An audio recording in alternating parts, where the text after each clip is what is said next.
Hi everyone and welcome back to needle and craft. ಇವತ್ತಿನ ವಿಡಿಯೋದಲ್ಲಿ ತುಂಬಾ ಈಸಿಯಾಗಿರೋ ಕ್ರೋಶೆ ಡಿಸೈನ ಹೇಳ್ಕೊಡ್ತಾ ಇದ್ದೀನಿ. ಹಾಗೆ ನಾವು ಇದು ಸಾರಿಗೆ ಫುಲ್ಲಾಗಿ ಕಂಪ್ಲೀಟ್ ಮಾಡಿದಾಗ ತುಂಬ ಚೆನ್ನಾಗಿ ಕಾಣುತ್ತೆ, ಗ್ರ್ಯಾಂಡ್ ಲುಕ್ಕು ಕೊಡುತ್ತೆ. ಅಷ್ಟೇ ಈಸಿಯಾಗೂ ನಾವು ಈ ಡಿಸೈನ್ನ ಹಾಕ್ಕೊಬೋದು. ಹಾಗೆ ಇದು ರಿಕ್ವೆಸ್ಟೆಡ್ ಡಿಸೈನ್ ಆಗಿದೆ. ನಾನು ಈ ಡಿಸೈನ್ ಮಾಡೋದಕ್ಕೆ ಆ್ಯಸ್ ಯೂಶುವಲ್ ಆಗಿ 6 ಎಳೆ ದಾರ ತೊಗೊಂಡಿದ್ದೀನಿ. ಹಾಗೆ ನೀಡಲ್ ನಂಬರ್ 11.07 mm. ನೀವು ಈವನ್ 10 ನಂಬರ್ ನೀಡಲ್ ಕೂಡ ಯೂಸ್ ಮಾಡ್ಬೋದು. ಫಸ್ಟಿಗೆ ನಾವು ಡಿಸೈನ್ನ ಬಟ್ಟೆ ರೈಟ್ ಸೈಡಿಂದ ಸ್ಟಾರ್ಟ್ ಮಾಡ್ಕೊಳ್ಳೋಣ. ಹೀಗೆ ಒಂದು ಕಾರ್ನರಲ್ಲಿ ನಾನು ನೀಡಲನ್ನು ಇನ್ಸರ್ಟ್ ಮಾಡಿಕೊಂಡು ಫಸ್ಟಿಗೆ ಒಂದು ನಾಟನ್ನು ಹಾಕ್ಕೊತೀನಿ. ಒನ್ಸ್ ನಾಟ್ ಆದಮೇಲೆ ಈ ಡಿಸೈನ್ಗೆ ನಾನು ಇವಾಗ ಸ್ಟಾರ್ಟಿಂಗಲ್ಲೇ ಬೀಡನ್ನು ಆ್ಯಡ್ ಮಾಡ್ಕೊತೀನಿ. ನೋಡಿ, ನಾನು ಈ ಥರ ಆ್ಯಂಟಿಕ್ ಬೀಡನ್ನು ಯೂಸ್ ಮಾಡ್ತಾಯಿದ್ದೀನಿ ಈ ಡಿಸೈನ್ಗೆ. ಒನ್ಸ್ ಬೀಡನ್ನು ಆ್ಯಡ್ ಮಾಡಿದ್ಮೇಲೆ ಬೀಡ್ ಲಾಕ್ ಮಾಡ್ಕೊಬೇಕು. ಬೀಡ್ ಲಾಕ್ ಆದಮೇಲೆ ಆ ಬೀಡ್ ಎಲ್ಲಿಗೆ ಎಂಡ್ ಆಗುತ್ತೋ ನೋಡಿ ಅಲ್ಲಿಗೆ ಬಟ್ಟೆಗೆ ಒಂದು ಸಿಂಗಲ್ ಕ್ರೋಶೆಟ್ನ ಹಾಕ್ಕೊಬೇಕು. ಇದಾದಮೇಲೆ ನಾನು ಪಕ್ಕದಲ್ಲೇ ಇನ್ನೂ ಒಂದು ಸಿಂಗಲ್ ಕ್ರೋಶೆಟ್ನ ಹಾಕ್ಕೊತೀನಿ. ಟೋಟಲಾಗಿ ಬೀಡ್ ಆದಮೇಲೆ 2 ಸಿಂಗಲ್ ಕ್ರೋಶೆಟ್ ಇರುತ್ತೆ. ಮತ್ತು ಇವಾಗ ನಾನು ಇನ್ನೂ ಒಂದು ಬೀಡನ್ನು ಆ್ಯಡ್ ಮಾಡ್ಕೊತೀನಿ. ಬೀಡನ್ನು ಆ್ಯಡ್ ಮಾಡ್ಕೊಬೇಕು, ಹಾಗೆ ಬೀಡನ್ನು ಲಾಕ್ ಮಾಡ್ಕೊಬೇಕು. ಲಾಕ್ ಆದಮೇಲೆ ಆ ಬೀಡು ಕರೆಕ್ಟಾಗಿ ಎಲ್ಲಿಗೆ ಬರುತ್ತೆ ಅಲ್ವಾ, ಎಂಡ್ ಆಗುತ್ತೆ, ಅಲ್ಲಿಗೆ ಒಂದು ಸಿಂಗಲ್ ಕ್ರೋಶೆಟನ್ನು ಹಾಕ್ಕೊಬೇಕು ಬಟ್ಟೆಗೆ. ಅದ್ರ ಪಕ್ಕದಲ್ಲೇ ನಾನು ಇನ್ನೂ ಒಂದು ಸಿಂಗಲ್ ಕ್ರೋಶೆಟನ್ನು ಹಾಕ್ಕೊತೀನಿ. ಇವಾಗ ಮತ್ತೆ ನಾನು ಇನ್ನೂ ಒಂದು ಬೀಡನ್ನು ಆ್ಯಡ್ ಮಾಡ್ಕೊತೀನಿ. ಸೇಮ್ ಅದೇ ಪ್ರೊಸೀಜರ್, ಬೀಡನ್ನು ಆ್ಯಡ್ ಮಾಡಿ ಬೀಡ್ ಲಾಕ್ ಮಾಡ್ಕೊಂಡ್ಮೇಲೆ ಆ ಬೀಡ್ ಎಲ್ಲಿಗೆ ಎಂಡ್ ಆಗುತ್ತೆ ಅಲ್ವಾ ಅಲ್ಲಿಗೆ ಒಂದು ಸಿಂಗಲ್ ಕ್ರೋಶೆಟ್ ಹಾಕ್ಕೊಂಡು ಬೀಡ್ ಆದಮೇಲೆ ಪಕ್ಕದಲ್ಲೇ ಮತ್ತೆ ನಾನು ಇನ್ನೂ ಒಂದು ಸಿಂಗಲ್ ಕ್ರೋಶೆಟನ್ನು ಹಾಕ್ಕೊತೀನಿ. ಈ ರೀತಿಯಾಗಿ ನಾವು 3 ಬೀಡ್ಸನ್ನು ನೆಕ್ಸ್ಟ್ ಆ್ಯಡ್ ಮಾಡ್ಕೊಬೇಕು. ಇವಾಗ ಇದಾದ ನಂತರ ನಾನು ಮತ್ತೆ 4 ಚೈನ್ಸನ್ನು ಹಾಕ್ಕೊತಾ ಇದ್ದೀನಿ. 4 ಚೈನ್ ಹಾಕಿ ಅದು ಎಲ್ಲಿಗೆ ಎಂಡ್ ಆಗುತ್ತೆ ಅಲ್ವಾ ನೋಡಿಕೊಂಡು ಅಲ್ಲಿಗೆ ಒಂದು ಸಿಂಗಲ್ ಕ್ರೋಶೆಟಿಂದ ಅದನ್ನು ಫಿಕ್ಸ್ ಮಾಡ್ಕೊಳ್ಳೋಣ. ಮತ್ತು 4 ಚೈನ್ಸನ್ನು ಹಾಕ್ಕೊತೀನಿ. 4 ಚೈನ್ ಹಾಕಿ ಅದು ಕೂಡ ಎಲ್ಲಿಗೆ ಎಂಡ್ ಆಗುತ್ತೆ ಅಲ್ವಾ ನೋಡಿಕೊಂಡು ಅಲ್ಲಿಗೆ ಕರೆಕ್ಟಾಗಿ ನಾವು ಲಾಕನ್ನು ಮಾಡ್ಕೊಬೇಕು. ಈ ಥರ ಒಂದು ಸಿಂಗಲ್ ಕ್ರೋಶೆಟಿಂದ ಅದನ್ನು ಫಿಕ್ಸ್ ಮಾಡ್ಕೊಳ್ಳೋಣ. ಮತ್ತು ಇವಾಗ 4 ಚೈನ್ಸ್ ಟೋಟಲಾಗಿ ನಾನು 3 ಸಲ 4 ಚೈನ್ ಹಾಕ್ತೀನಿ. ಮತ್ತು ಒಂದು ಸಿಂಗಲ್ ಕ್ರೋಶೆಟಿಂದ ಅದನ್ನು ಫಿಕ್ಸ್ ಮಾಡ್ಕೊತೀನಿ. ಈ ರೀತಿಯಾಗಿ ಡಿಸೈನ್ ಬರುತ್ತೆ. ಸ್ಟಾರ್ಟಿಂಗ್ 3 ಬೀಡ್ ಹಾಕ್ತೀನಿ, ಆಮೇಲೆ 3 ಸಲ 4 ಚೈನ್ಸನ್ನು ಹಾಕ್ಕೊತೀನಿ. ಮತ್ತು ಇವಾಗ ನಾನು 3 ಬೀಡನ್ನು ಆ್ಯಡ್ ಮಾಡ್ಕೊತೀನಿ. ಇದೇ ಪ್ರೊಸೀಜರಲ್ಲಿ ಬೇಸ್ ಲೈನ್ ಬಂದು ಕಂಟಿನ್ಯೂ ಆಗುತ್ತೆ. ಇವಾಗ ನಾನು ಬೀಡ್ ಹಾಕಿ ಸಿಂಗಲ್ ಕ್ರೋಶೆಟಿಂದ ಅದನ್ನು ಫಿಕ್ಸ್ ಮಾಡಿದ್ಮೇಲೆ ಪಕ್ಕದಲ್ಲೇ ನಾನು ಇನ್ನೂ ಒಂದು ಸಿಂಗಲ್ ಕ್ರೋಶೆಟ್ ಹಾಕ್ಕೊತೀನಿ ಅಲ್ವಾ. ಇದು ಬಂದು ಆಪ್ಷನಲ್ಲಿದೆ, ನೀವು ಕಂಪಲ್ಸರಿಯಾಗಿ ಹಾಕಲೇಬೇಕು ಅಂತೇನಿಲ್ಲ. ಬಟ್ ನಾನಿಲ್ಲಿ ಒಂದು ಬೀಡಿಂದ ಇನ್ನೂ ಒಂದು ಬೀಡ್ಗೆ ಸ್ವಲ್ಪ ಡಿಸ್ಟೆನ್ಸ್ ಇರಲಿ ಅನ್ನೋ ರೀಸನ್ಗೆ ನಾನು ಅದು ಲಾಕ್ ಆಗಿದ ತಕ್ಷಣ ನೋಡಿ ಈ ಥರ ಮತ್ತೆ ಒಂದು ಸಿಂಗಲ್ ಕ್ರೋಶೆಟ್ನ ಹಾಕ್ಕೊತೀನಿ. ನೀವು ಬೇಡ ಅಂದರೆ ಜಸ್ಟ್ ನೀವು ಈ ಸಿಂಗಲ್ ಕ್ರೋಶೆಟನ್ನು ಸ್ಕಿಪ್ ಮಾಡಿ ಹಾಗೆ ನೆಕ್ಸ್ಟಾಗಿ ಕ್ಲೀನಾಗಿ ಒಂದು ಬೀಡನ್ನು ಆ್ಯಡ್ ಮಾಡ್ಕೊಬೋದು. ಇವಾಗ ನಾನು ಇನ್ನೂ ಒಂದು ಬೀಡನ್ನು ಆ್ಯಡ್ ಮಾಡ್ಕೊತೀನಿ. ಬೀಡ್ ಆ್ಯಡ್ ಮಾಡಿ ಬೀಡ್ ಲಾಕ್ ಮಾಡ್ಕೊಬೇಕು. ಲಾಕ್ ಆದಮೇಲೆ ಅದನ್ನು ಸಿಂಗಲ್ ಕ್ರೋಶೆಟಿಂದ ಬಟ್ಟೆಗೆ ಕರೆಕ್ಟಾಗಿ ಫಿಕ್ಸ್ ಮಾಡ್ಕೊಳ್ಳೋಣ. ಫಿಕ್ಸ್ ಮಾಡಿಕೊಂಡು ಅದ್ರ ಪಕ್ಕದಲ್ಲೇ ಇನ್ನೂ ಒಂದು ಸಿಂಗಲ್ ಕ್ರೋಶೆಟ್ ಹಾಕ್ಕೊತೀವಿ ಅಲ್ಲ, ಇದು ನೀವು ಬೇಕಿದ್ರೆ ಹಾಕ್ಕೊಬೋದು, ಇಲ್ಲಾಂದರೆ ಹಾಗೆ ಸ್ಕಿಪ್ ಮಾಡ್ಕೊಳ್ಳಿ. ಇದೇ ಥರ ನಾನು ಕಂಟಿನ್ಯೂ ಮಾಡ್ಕೊತೀನಿ ಬೇಸ್ ಲೈನ್ನ 3 ಬೀಡ್ಸ್ ಹಾಗೆ 3 ಸಲ 4 ಚೈನ್ಸ್. ಇವಾಗ ಬೇಸ್ ಲೈನ್ ಬಂದು ಕಂಪ್ಲೀಟ್ ಆಗಿದೆ. ನಾನು ನೆಕ್ಸ್ಟ್ ಸ್ಟೆಪ್ ಮಾಡೋದಕ್ಕೂ ಸೇಮ್ ಕಲರ್ ಥ್ರೆಡ್ಡನ್ನೇ ತೊಗೊಂಡು ಫಸ್ಟಿಗೆ ನಾನು ಎಲ್ಲಿ ಲಾಕ್ ಮಾಡ್ಕೊಂಡಿದ್ನಲ್ಲ ಫಸ್ಟ್ ಪಾಯಿಂಟು ಅದೇ ಜಾಗಕ್ಕೆ ಇನ್ನೂ ಒಂದು ಲಾಕನ್ನು ಈ ಥರ ಮಾಡ್ಕೊಬೇಕು. ಒನ್ಸ್ ಲಾಕ್ ಆದಮೇಲೆ ನಾನಿವಾಗ ಚೈನ್ಸನ್ನು ಹಾಕ್ಕೊತಾ ಇದ್ದೀನಿ. 1 2 3 4 ಚೈನ್ಸ್ ಹಾಕಿ ನೋಡಿ ಆ ಬೀಡ್ ಸುತ್ತ ಕರೆಕ್ಟಾಗಿ ಆ ಚೈನ್ ಕವರ್ ಆಗಬೇಕು. ಅದನ್ನು ನೋಡಿಕೊಂಡು 2 ಸಿಂಗಲ್ ಕ್ರೋಶೆಟ್ ಹಾಕಿದ್ನಲ್ಲ ಅದ್ರ ಮಧ್ಯದಲ್ಲಿ ನಾನು ಇನ್ನೂ ಒಂದು ಸಿಂಗಲ್ ಕ್ರೋಶೆಟ್ನ ಹಾಕ್ಕೊಂಡು ಈ ಚೈನ್ನ ಅಲ್ಲಿಗೆ ಫಿಕ್ಸ್ ಮಾಡ್ಕೊತೀನಿ. ಈ ಥರ ಬೀಡ್ ಮೇಲೆ ನಮಗೆ ಚೈನ್ ಬರಬೇಕು, ಆ ರೀತಿಯಾಗಿ ನೀವು ಚೈನ್ಸನ್ನು ಹಾಕ್ಕೊಳ್ಳಿ. ಮತ್ತು ಇವಾಗ ನಾನು 4 ಚೈನ್ ಹಾಕ್ಕೊಂಡು 2 ಸಿಂಗಲ್ ಕ್ರೋಶೆಟ್ ಮಧ್ಯಕ್ಕೆ ನಾನು ಇನ್ನೂ ಒಂದು ಸಿಂಗಲ್ ಕ್ರೋಶೆಟ್ನ ಹಾಕಿ ಫಿಕ್ಸ್ ಮಾಡ್ತೀನಿ. ಒಂದು ವೇಳೆ ನೀವು ದೊಡ್ಡ ಸೈಜಿನ ಬೀಡ್ ಏನಾದರೂ ತೊಗೊಂಡಿದ್ರೆ ಇನ್ಸ್ಟೆಡ್ ಆಫ್ 4 ಚೈನು ಆ ಬೀಡ್ಗೆ ಎಷ್ಟು ನಂಬರ್ ಆಫ್ ಚೈನ್ಸ್ ಹಾಕಿದ್ರೆ ಕ್ಲೀನಾಗಿ ಕವರ್ ಆಗುತ್ತೋ ನೋಡಿಕೊಂಡು ನೀವು ಹಾಕ್ಕೊಬೇಕು. ಇಲ್ಲಾಂದರೆ ಚಿಕ್ಕ ಸೈಜಿನ ಬೀಡ್ ತೊಗೊಂಡಿದ್ರೆ ಅಲ್ಲಿ ನಂಬರ್ ಆಫ್ ಚೈನ್ಸ್ ಕೌಂಟಿಂಗ್ ಕೂಡ ಕಮ್ಮಿ ಮಾಡ್ಕೊಬೇಕು. ಈ ಥರ ನೀವು ಬೀಡ್ ಕವರ್ ಆಗೋ ಹಾಗೆ ಚೈನ್ಸನ್ನು ಹಾಕ್ಕೊಳ್ಳಿ. ಇವಾಗ ನಾನು 3 ಬೀಡ್ ಮೇಲೇನು 4 ಚೈನ್ ಹಾಕಿ ಸಿಂಗಲ್ ಕ್ರೋಶೆಟಿಂದ ಲಾಕ್ ಮಾಡಿಕೊಂಡೆ. ಇದಾದಮೇಲೆ ನನಗೆ ಪಕ್ಕದಲ್ಲಿ ಇನ್ನೂ ಒಂದು 4 ಚೈನ್ ಕಾಣ್ತಾ ಇದೆ ಅಲ್ವಾ, ಅಲ್ಲಿಗೆ ನಾನು ಒಂದು ಸಿಂಗಲ್ ಕ್ರೋಶೆಟನ್ನು ಹಾಕ್ಕೊತೀನಿ. ಸೊ ಈ ಥರ ಒಂದು ಸಿಂಗಲ್ ಕ್ರೋಶೆಟ್ ಹಾಕಿದ್ಮೇಲೆ ಆ 4 ಚೈನ್ ಗ್ಯಾಪ್ಗೆ ಅದರ ಪಕ್ಕದಲ್ಲಿರೋ 4 ಚೈನ್ ಗ್ಯಾಪ್ಗೆ ನಾನು ತ್ರಿಬಲ್ ಕ್ರೋಶೆಟ್ನ ಹಾಕ್ಕೊಬೇಕು. ನೀಡಲ್ ಮೇಲೆ 2 ಸಲ ದಾರ ಸುತ್ತಕೊಂಡು ಹೀಗೆ ಥ್ರೆಡ್ ಎಳ್ಕೊಂಡು ಫಸ್ಟ್ 2 ಲೂಪಿಂದ 1 ಲೂಪ್, ಹಾಗೆ ಇನ್ನು 2 ಲೂಪಿಂದ 1 ಲೂಪ್, ಲಾಸ್ಟಲ್ಲಿ 2 ಲೂಪಿಂದ 1 ಲೂಪನ್ನು ಮಾಡ್ಕೊಬೇಕು. ಇದನ್ನು ನಾವು ತ್ರಿಬಲ್ ಕ್ರೋಶೆಟ್ ಅಂತ ಹೇಳ್ತೀವಿ. ಮತ್ತು ನೀಡಲ್ ಮೇಲೆ 2 ಸಲ ದಾರ ತಗೊಂಡು ಹೀಗೆ 2 ಲೂಪಿಂದ 1 ಲೂಪ್, ಹಾಗೆ ಇನ್ನು 2 ಲೂಪಿಂದ 1 ಲೂಪ್, ಲಾಸ್ಟ್ 2 ಲೂಪಿಂದ 1 ಲೂಪನ್ನು ಮಾಡ್ಕೊಬೇಕು. ಇದನ್ನು ತ್ರಿಬಲ್ ಕ್ರೋಶೆಟ್ ಅಂತ ಹೇಳ್ತೀವಿ. ಇದೇ ಥರ ನಾನು ಆ 4 ಚೈನ್ ಗ್ಯಾಪಲ್ಲಿ ಎಷ್ಟು ನಂಬರ್ ಆಫ್ ತ್ರಿಬಲ್ ಕ್ರೋಶೆಟ್ ಇಡಿಸುತ್ತೋ ಅಷ್ಟನ್ನು ಹಾಕ್ಕೊಳ್ಳಿ. ಆದಷ್ಟು ಕರೆಕ್ಟಾಗಿ ಆ 4 ಚೈನ್ ಗ್ಯಾಪ್ಗೆ ಫಿಲ್ ಆಗೋವರೆಗೂ ನೀವು ಹಾಕ್ಕೊಬೇಕಾಗುತ್ತೆ. ಆವಾಗ ಆರ್ಚ್ ಬಂದು ನೀಟಾಗಿ ಫಿನಿಶಿಂಗ್ ಬರುತ್ತೆ. ಯೂಶ್ವಲಾಗಿ 4 ಚೈನ್ ಗ್ಯಾಪಲ್ಲಿ ನಾವು 10 ಇಲ್ಲ 12 ತ್ರಿಬಲ್ ಕ್ರೋಶೆಟ್ ಅಥವಾ ಡಬಲ್ ಕ್ರೋಶೆಟ್ನ ಹಾಕ್ಕೊತೀವಿ. ಸೊ ನೀವು ನೋಡಿಕೊಂಡು ನಂಬರ್ ಆಫ್ ಡಬಲ್ ಕ್ರೋಶೆಟ್ ಅಥವಾ ತ್ರಿಬಲ್ ಕ್ರೋಶೆಟ್ನ ಹಾಕ್ಕೊಬೇಕಾಗುತ್ತೆ. ಹಾಗೆ ನಾನು ಈ ಆರ್ಚ್ ಮಾಡೋದಕ್ಕೆ ತ್ರಿಬಲ್ ಕ್ರೋಶೆಟನ್ನು ಹಾಕ್ತಾಯಿದ್ದೀನಿ. ನಿಮಗೆ ಇದು ಸ್ವಲ್ಪ ಕಷ್ಟ ಆಗುತ್ತೆ ಹಾಕೋಕ್ಕೆ ಅಂದರೆ ನೀವು ಈವನ್ ತ್ರಿಬಲ್ ಕ್ರೋಶೆಟ್ ಬದಲಿಗೆ ಡಬಲ್ ಕ್ರೋಶೆಟ್ ಕೂಡ ಹಾಕ್ಕೊಬೋದು. ಇದೇ ಥರ ನೀವು ಡಿಸೈನ್ನ ಕಂಟಿನ್ಯೂ ಮಾಡ್ಕೊಳ್ಳಿ. ನಾನು ವಿಡಿಯೋನ ಆದಷ್ಟು ನಿಧಾನವಾಗಿ ಮಾಡಿ ತೋರಿಸ್ತಾ ಇದ್ದೀನಿ, ಬಿಕಾಸ್ ಬಿಗಿನರ್ಸ್ಗೆ ಹೆಲ್ಪ್ ಆಗಲಿ ಅನ್ನೋ ಒಂದು ರೀಸನ್ಗೆ. ಅವರು ಸಹ ಹೊಸ ಡಿಸೈನ್ನ ಕಲಿಬೇಕಲ್ವ, ಅದೊಂದೇ ಕಾರಣಕ್ಕೆ ನಾನು ವಿಡಿಯೋನ ಸ್ಲೋ ಆಗಿ ಮಾಡಿ ತೋರಿಸ್ತಾ ಇದ್ದೀನಿ.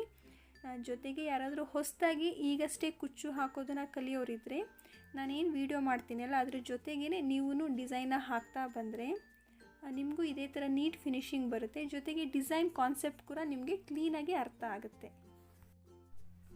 ಇವಾಗ ಕೌಂಟ್ ಮಾಡ್ಕೊತಾ ಇದ್ದೀನಿ. ನಾನಿಲ್ಲಿ 10 ತ್ರಿಬಲ್ ಕ್ರೋಶೆಟ್ ಹಾಕಿದ್ದೀನಿ. ಇನ್ನೂ 2 ತ್ರಿಬಲ್ ಕ್ರೋಶೆಟನ್ನು ಹಾಕಿ ಈ ಆರ್ಚನ್ನು ಕಂಪ್ಲೀಟ್ ಮಾಡ್ಕೊತೀನಿ. ಬಿಕಾಸ್ ಅಲ್ಲಿ ಗ್ಯಾಪ್ ಇತ್ತು, ಹಾಗಾಗಿ ಇನ್ನೂ 2 ತ್ರಿಬಲ್ ಕ್ರೋಶೆಟನ್ನು ಹಾಕ್ತಾ ಇದ್ದೀನಿ.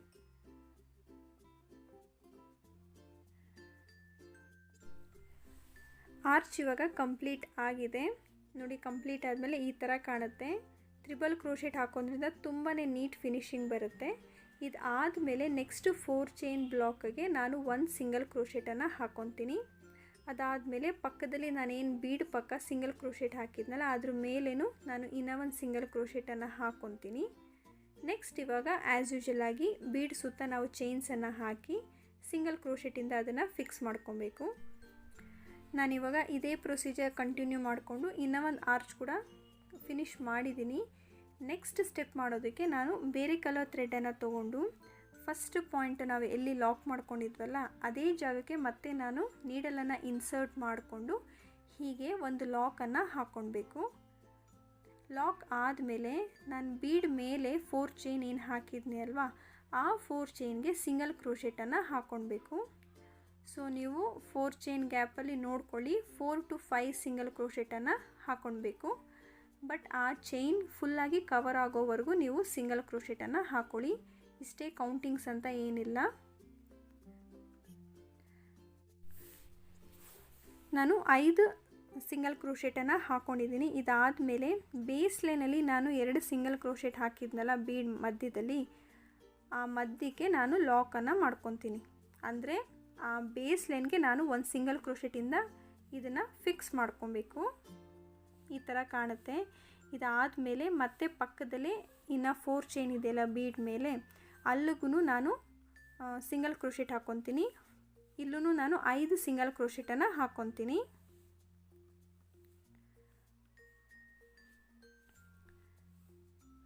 ಐದು ಸಿಂಗಲ್ ಕ್ರೋಶೆಟ್ ಆದಮೇಲೆ ನಾವು ತೀರಾ ಬೇಸ್ ಲೈನಲ್ಲಿ ಇದನ್ನು ಸಿಂಗಲ್ ಕ್ರೋಶೆಟ್ ಹಾಕಿ ಇದನ್ನು ಫಿಕ್ಸ್ ಮಾಡ್ಕೊಬೇಕು. ನೋಡಿ, ಬೇಸ್ ಲೈನಲ್ಲಿ 2 ಸಿಂಗಲ್ ಕ್ರೋಶೆಟ್ ಮಧ್ಯ ಗ್ಯಾಪ್ ಇದೆಯಲ್ಲ ಅಲ್ಲಿಗೆ ಸಿಂಗಲ್ ಕ್ರೋಶೆಟ್ ಹಾಕ್ಕೊಳ್ಬೇಕು. ಮತ್ತು ಇವಾಗ ಪಕ್ಕದಲ್ಲೇ ಇನ್ನೂ 1 4 ಚೈನ್ ಇದೆ ಅಲ್ವಾ, ಅಲ್ಲಿಗೂ ನಾನು 5 ಸಿಂಗಲ್ ಕ್ರೋಶೆಟನ್ನು ಹಾಕ್ಕೊತೀನಿ. ಈ ಸ್ಟೆಪ್ ಕೂಡ ತುಂಬ ಈಸಿಯಾಗಿದೆ. ಸೊ ಬಿಗಿನರ್ಸ್ ಕೂಡ ಈ ಡಿಸೈನ್ನ ನೀವು 3 ಅವರ್ಸ್ ಒಳಗೆ ಆರಾಮಾಗಿ ಕಂಪ್ಲೀಟ್ ಮಾಡ್ಕೊಬೋದು. ಇದಾದಮೇಲೆ ಮತ್ತೆ ಬೇಸ್ ಲೈನ್ಗೆ ನಾನು ಒಂದು ಸಿಂಗಲ್ ಕ್ರೋಶೆಟ್ ಹಾಕಿ ಇದನ್ನು ಫಿಕ್ಸ್ ಮಾಡ್ಕೊತೀನಿ. ಈ ಥರ 3 ಬೀಡ್ ಮೇಲೇನೂ ನಾವು ಸಿಂಗಲ್ ಕ್ರೋಶೆಟ್ ವರ್ಕ್ ಮಾಡ್ಕೊಬೇಕು. ಈ ಥರ ಬೀಡ್ ಪಕ್ಕ ಒಂದು ಸಿಂಗಲ್ ಕ್ರೋಶೆಟ್ ಹಾಕಿದ ಆದಮೇಲೆ ಇವಾಗ ನಾವು ಡೈರೆಕ್ಟಾಗಿ ಆರ್ಚ್ ಮೇಲೆ ವರ್ಕ್ ಮಾಡ್ಕೊಬೇಕು. ನೋಡಿ, ಫಸ್ಟ್ ತ್ರಿಬಲ್ ಕ್ರೋಶೆಟ್ ಇದೆ ಅಲ್ವಾ, ಅದಕ್ಕೆ ಮುಂಚೆನೇ ಒಂದು ಗ್ಯಾಪ್ ಕಾಣುತ್ತೆ ನಿಮಗೆ. ಆ ಗ್ಯಾಪಲ್ಲಿ ನಾನು ಒಂದು ಸಿಂಗಲ್ ಕ್ರೋಶೆಟನ್ನು ಹಾಕ್ಕೊತೀನಿ. ಸೊ ಒಂದು ಸಿಂಗಲ್ ಕ್ರೋಶೆಟ್ ಆದಮೇಲೆ ಇವಾಗ 3 ಚೈನ್ಸನ್ನು ಹಾಕ್ಕೊಳ್ಬೇಕು. ಆ 3 ಚೈನನ್ನು ನೋಡಿ ಮತ್ತೆ ಆ ಸಿಂಗಲ್ ಕ್ರೋಶೆಟ್ ಗ್ಯಾಪಲ್ಲಿ ನಾನು ಲಾಕನ್ನು ಮಾಡ್ಕೊತೀನಿ. ಈ ಥರ ಒಂದು ಪಿಕೋಟ್ ಸ್ಟಿಚ್ ಫಾರ್ಮ್ ಆಗುತ್ತೆ. ಮತ್ತು ಇವಾಗ ನಾನು 2 ತ್ರಿಬಲ್ ಕ್ರೋಶೆಟನ್ನು ಸ್ಕಿಪ್ ಮಾಡಿ ನೆಕ್ಸ್ಟ್ ಇದೆಲ್ಲ 2 ತ್ರಿಬಲ್ ಕ್ರೋಶೆಟ್ ಆದಮೇಲೆ ನಮಗೇನೊಂದು ಗ್ಯಾಪ್ ಕಾಣುತ್ತೆ ಅಲ್ಲ, ಅಲ್ಲಿಗೆ ಒಂದು ಸಿಂಗಲ್ ಕ್ರೋಶೆಟನ್ನು ಹಾಕ್ಕೊಳ್ಬೇಕು. ಮತ್ತು ಇವಾಗ ನಾನು 3 ಚೈನ್ಸನ್ನು ಹಾಕ್ಕೊತೀನಿ. 3 ಚೈನ್ ಹಾಕಿ ಆ ಸಿಂಗಲ್ ಕ್ರೋಶೆಟ್ ಗ್ಯಾಪ್ಗೆ ನಾನು ಇದನ್ನು ಲಾಕನ್ನು ಮಾಡ್ಕೊತೀನಿ. ನೆಕ್ಸ್ಟ್ ಇವಾಗ ಮತ್ತೆ ನಾನು 2 ತ್ರಿಬಲ್ ಕ್ರೋಶೆಟನ್ನು ಸ್ಕಿಪ್ ಮಾಡಿ 2 ಆದಮೇಲೆ ನಮಗೇನು ಗ್ಯಾಪ್ ಕಾಣುತ್ತೆ ಅಲ್ವಾ, ಆ ಗ್ಯಾಪ್ಗೆ ನಾನು ಒಂದು ಸಿಂಗಲ್ ಕ್ರೋಶೆಟನ್ನು ಹಾಕ್ಕೊತೀನಿ. ಮತ್ತು 3 ಚೈನ್ ಹಾಕಿ ಆ ಸಿಂಗಲ್ ಕ್ರೋಶೆಟ್ ಗ್ಯಾಪ್ಗೆ ಇದನ್ನು ಲಾಕ್ ಮಾಡ್ಕೊಬೇಕು. ನಾನು ತ್ರಿಬಲ್ ಕ್ರೋಶೆಟ್ ಮೇಲಿರೋ ಚೈನ್ಗೆ ಲಾಕ್ ಮಾಡ್ತಿಲ್ಲ, 2 ತ್ರಿಬಲ್ ಕ್ರೋಶೆಟ್ ಮಧ್ಯೆ ಇರೋ ಗ್ಯಾಪಲ್ಲಿ ನಾನು ಲಾಕನ್ನು ಮಾಡ್ಕೊತಿದ್ದೀನಿ. ಈ ಥರ 2 ತ್ರಿಬಲ್ ಕ್ರೋಶೆಟನ್ನು ನಾವು ಸ್ಕಿಪ್ ಮಾಡ್ಕೊಬೇಕಾಗತ್ತೆ. ನೆಕ್ಸ್ಟ್ ಇವಾಗ ಮತ್ತೆ 2 ತ್ರಿಬಲ್ ಕ್ರೋಶೆಟ್ ಸ್ಕಿಪ್ ಮಾಡಿ ಅದರ ಮಧ್ಯ ಗ್ಯಾಪ್ ಕಾಣುತ್ತೆ ಅಲ್ವಾ, ಅಲ್ಲಿಗೆ ಒಂದು ಸಿಂಗಲ್ ಕ್ರೋಶೆಟನ್ನು ಹಾಕ್ಕೊಂಡು 3 ಚೈನ್ಸನ್ನು ಹಾಕಿ ಅದೇ ಸಿಂಗಲ್ ಕ್ರೋಶೆಟ್ಗೆ ಇದನ್ನು ಲಾಕ್ ಮಾಡ್ಕೊತೀನಿ. ಮತ್ತು ನಾನು 2 ತ್ರಿಬಲ್ ಕ್ರೋಶೆಟನ್ನು ಸ್ಕಿಪ್ ಮಾಡಿ ಮಧ್ಯಕ್ಕೆ ಹೀಗೆ ಒಂದು ಸಿಂಗಲ್ ಕ್ರೋಶೆಟನ್ನು ಹಾಕಿ 3 ಚೈನ್ಸನ್ನು ಹಾಕ್ಕೊತೀನಿ. ಮತ್ತು ಅದೇ ಸಿಂಗಲ್ ಕ್ರೋಶೆಟ್ ಗ್ಯಾಪಲ್ಲಿ ಇದನ್ನು ಲಾಕ್ ಮಾಡ್ಕೊತೀನಿ. ಇದೇ ಥರ ನಾವು 2 ಸ್ಕಿಪ್ ಮಾಡಿಕೊಂಡು ಡಿಸೈನ್ನ ಹಾಕ್ಕೊಂಡು ಕಂಟಿನ್ಯೂ ಮಾಡೋಣ. ನಾನು ಈ ಆರ್ಚ್ ಮಾಡೋದಕ್ಕೆ ಯಾವುದೇ ರೀತಿಯಾದಂಥ ಬೀಡ್ಸ್ ಯೂಸ್ ಮಾಡಿಲ್ಲ, because it is A requested design ಆಗಿದೆ. ಹಾಗಾಗಿ ನಿಮಗೆ ಬೇಕಿದ್ರೆ ನೀವು ಬೀಡ್ಸ್ ಕೂಡ ಆ್ಯಡ್ ಮಾಡ್ಕೊಬೋದು.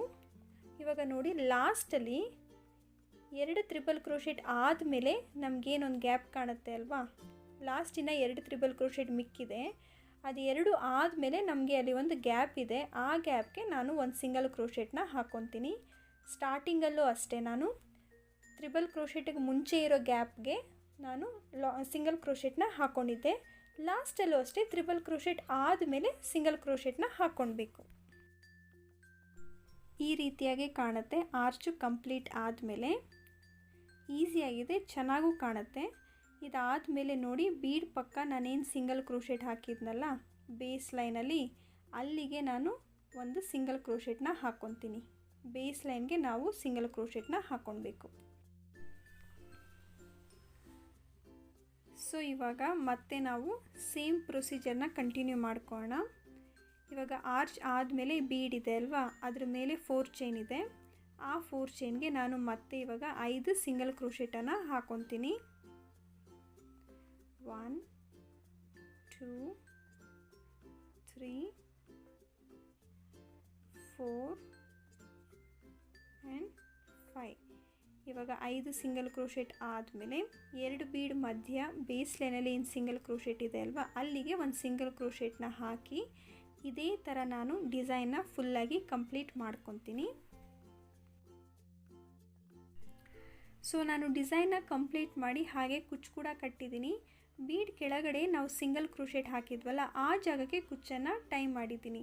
ಆ್ಯಸ್ ಯೂಶುವಲ್ ಆಗಿ 140 ಸ್ಟ್ಯಾಂಡ್ಸ್ ಆಫ್ ಸಿಲ್ಕ್ ಥ್ರೆಡ್ ತೊಗೊಂಡು ಒನ್ಸ್ ಅದು ಡಬಲ್ ಆದಾಗ 280 ಸ್ಟ್ಯಾಂಡ್ಸ್ ಆಗುತ್ತೆ. ಆ ರೀತಿಯಾಗಿ ನಾನು ಕುಚ್ಚನ್ನು ಕಟ್ಟಿರೋದು. ಸೊ ಇವತ್ತಿನ ವಿಡಿಯೋಲಿ ಇಷ್ಟೇ.